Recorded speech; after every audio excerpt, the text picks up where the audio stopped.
আসসালামু আলাইকুম এভরিওয়ান, আশা করি সবাই ভালো আছেন।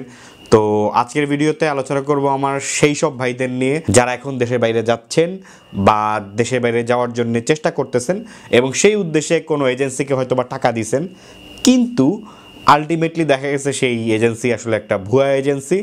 আলটিমেটলি সে আপনার সব টাকা পয়সা নিয়ে পালাই গেল, বা আলটিমেটলি সে আপনার সব টাকা পয়সা নিয়ে কোনো কাজই করে দিল না। ঠিক আছে, তখন আপনি কী ধরনের রেমেডি পাইতে পারেন বা আইনের আশ্রয় নিয়ে আপনি সেই সময় কী রকম একটা রেমেডি আদায় করে নিতে পারেন আদালত থেকে, এটা নিয়ে আজকের ভিডিও। তো যাই হোক, সব কথার প্রথম কথা হচ্ছে, এখন যদি আপনারা একটু খেয়াল করেন আপনাদের আশেপাশে, তাহলে দেখবেন যে বাংলাদেশে যে ট্রেন্ড এখন চলতেছে সেটা হচ্ছে দেশের বাইরে চলে যাওয়ার ট্রেন্ড। ঠিক আছে, আপনি আশেপাশে যদি একটু খেয়াল করে দেখেন আপনার আত্মীয় স্বজন ফ্রেন্ড সার্কেলের মধ্যে অন্তত 2-4 জন দেখবেন যে অলরেডি দেশের বাইরে চলে গেছে বা চলে যাচ্ছে বা চলে যাওয়ার প্রসেসিংয়ের মধ্যে আছে। আপনি এরকম পেয়ে যাবেন। ঠিক আছে, বাংলাদেশে এখন এটা ট্রেন্ড চলতেছে, বাংলাদেশের মানুষ দেশ ছাড়তেছে।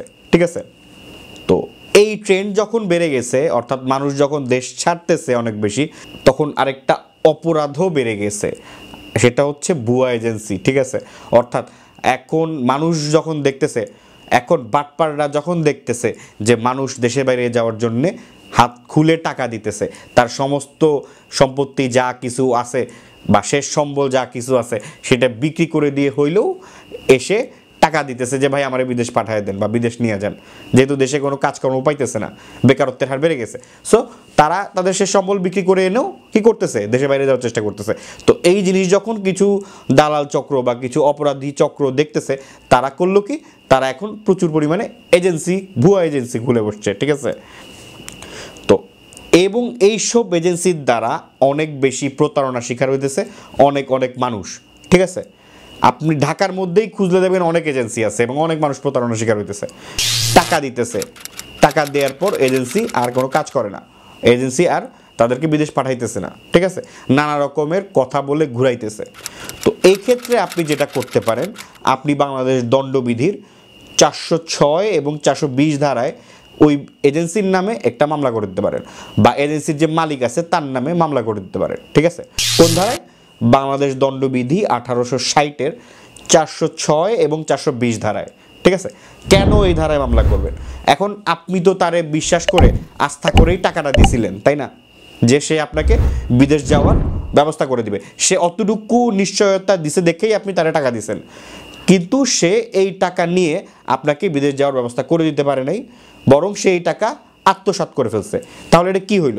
Criminal breach of trust. ঠিক আছে, তো অ্যাজ এ রেজাল্ট এটা একটা অপরাধ হয়ে গেল পেনাল কোডের সেকশন 406 ক্রিমিনাল ব্রিচ অফ ট্রাস্টের জন্য অপরাধের কথা বলা আছে, এবং এটা চিটিংয়ের সাথেও যায়, ওভারঅল 420 ধারায় আর কি, 420 ধারায় যায় এটা। সো আলটিমেটলি 406 এবং 420 ধারায় আপনি আদালতে উপস্থিত হয়ে যদি একটা মামলা করে দেন এজেন্সির নামে, হয়তো বা আপনার টাকাটা উদ্ধার করা সম্ভব, আপনি হয়তো বা চেষ্টা করে দেখতে পারেন, টাকাটা উদ্ধার করতে পারবেন আপনি। ঠিক আছে, তবে হ্যাঁ, একটা কথা অবশ্যই মনে রাখবেন, মামলা করার ক্ষেত্রে কিন্তু আপনি যে এজেন্সিকে টাকা দিচ্ছেন এটা কিন্তু প্রমাণ অবশ্যই আদালতে দেখাইতে হবে। ঠিক আছে, আপনি যে এজেন্সিকে টাকা দিচ্ছেন এইটার প্রমাণ আপনি যদি দেখাইতে পারেন আদালতে, তাহলেই আদালত মামলাটা গ্রহণ করবে। ঠিক আছে, অ্যাকসেপ্ট করে নিবে। সেজন্য আপনাকে এই যে টাকা দিতেছেন এজেন্সিকে, এটার প্রমাণটা আদালতে সাবমিট করতে হবে। তাই অবশ্যই যখনই আপনি এজেন্সিকে টাকা দিবেন, সেক্ষেত্রে অবশ্যই আপনি সব ধরনের প্রমাণ রাখবেন, যে তাকে যে আপনি টাকা দিচ্ছেন এটার প্রমাণ রাখবেন। ট্রানজ্যাকশন যে হচ্ছে আপনাদের মধ্যে, এই ট্রানজ্যাকশনের ভ্যালিড ডকুমেন্ট, ভ্যালিড প্রুফ রাখতে হবে আপনার কাছে। ঠিক আছে, এখন সেই এজেন্সি যে এজেন্সি হোক না কেন, হোক এটা ভুয়া এজেন্সি হোক এটা ভালো এজেন্সি, হইতে পারে সব এজেন্সি তো আর ভুয়া না, তাই না, কিছু এজেন্সি আছে ভালো। সো ভালো এজেন্সিকেও যখন আপনি টাকা দিবেন, তখনও আপনি অবশ্যই সেই ট্রানজ্যাকশনের একটা প্রমাণ রাখবেন, প্রুফ রেখে দেবেন আপনার কাছে। ঠিক আছে, এটা ব্যাংকের থ্রুতে করলে সেই ব্যাংকের থ্রুতে যে ট্রানজ্যাকশন করছেন সেটার প্রমাণ রাখবেন, আপনি অন্য কোনো উপায়ে যদি ট্রানজ্যাকশন করেন সেগুলোর প্রমাণ রাখবেন। মোদ্দা কথা আপনার প্রমাণ রাখতে হবে ট্রানজ্যাকশনের। ঠিক আছে, আপনি যে এজেন্সির টাকা দেন, যখন দেখা যাবে যে আপনার এজেন্সি আসলে ভুয়া এজেন্সি, তখন আপনি তাদের নামে ওই ডকুমেন্টগুলো দিয়ে মামলা করে আপনার টাকাটা আবার পুনরুদ্ধার করতে পারবেন। তো এভাবেই আপনারা চাইলে ভুয়া এজেন্সির বিরুদ্ধে একটা অ্যাকশনে যাইতে পারেন, আইনি অ্যাকশন আর কি, যেটা আমরা বলি।